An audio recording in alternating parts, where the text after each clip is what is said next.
Next up, we're off to Fota Wildlife Park. Fota Island was the private home of the Smith-Barry family for nearly 800 years, until the estate was sold to University College Cork in 1975.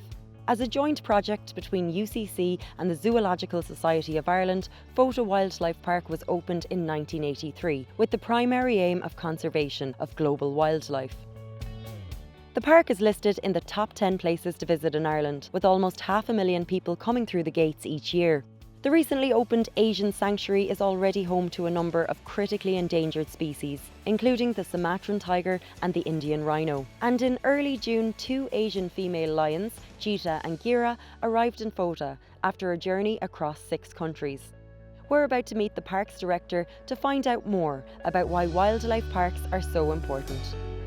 I grew up in a farm environment, always had an interest in animals, but I suppose what struck me about wildlife was some of the famous wildlife films that were done in Africa, where you saw massive migrations of wildebeest and zebra.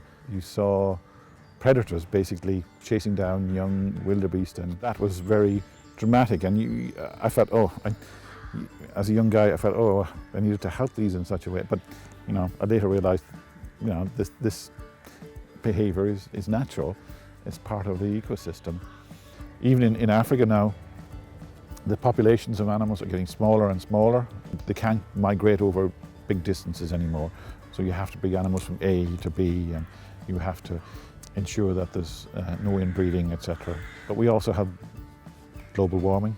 Things like the coral reefs off Australia, they are getting bleached because temperature rises in the sea. You have massive areas, about a third of that is gone already. And we are seeing more and more effects from human threats as hunting, habitat destruction, forests being destroyed, and it's getting worse, not better. Governments in many places want to ignore it, but it is a fact. It's happening, and it's accelerating, which is the most traumatic effect. If we don't do anything about it, we're going to get extinction rates which will rival those that happened in, when we lost dinosaurs and many large species like that. And this is one of the values of zoos. They assist in breeding animals in captivity, so that some later stage they can be reintroduced into the wild, and this is becoming more and more common. But also they help with funding of some protected areas. Fota Wildlife Park has had considerable success in breeding several different species over the years, none more so than the cheetah. Over 200 cubs have been born in Cork since 1984, and staff members put it down to the space and living conditions created especially for the cats. The park is capable of caring for up to 15 breeding cheetahs at one time, and is now home to Ireland's first cheetah run. Females are kept separately on their own in a similar manner to how they'd live in the wild, and are then mixed through other groups to help stimulate breeding at appropriate times.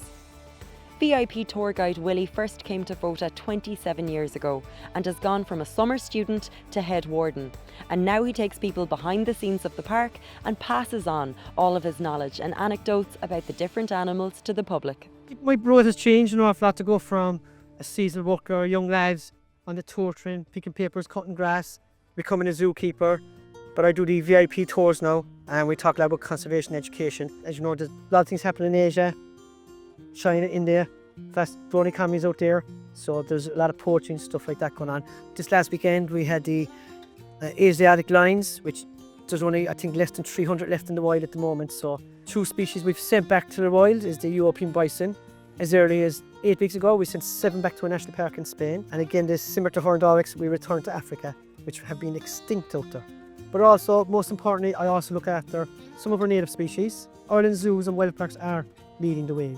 We can't dictate to people in third world nations, we have to try and educate.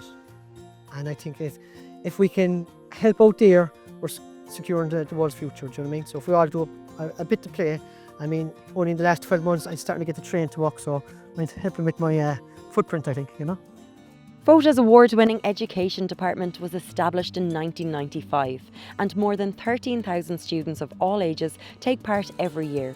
We're about to meet with the park's head of education to find out more about the importance of teaching and learning. I suppose the most important thing is that I think we need to recognise our level of how highly dependent we are on nature.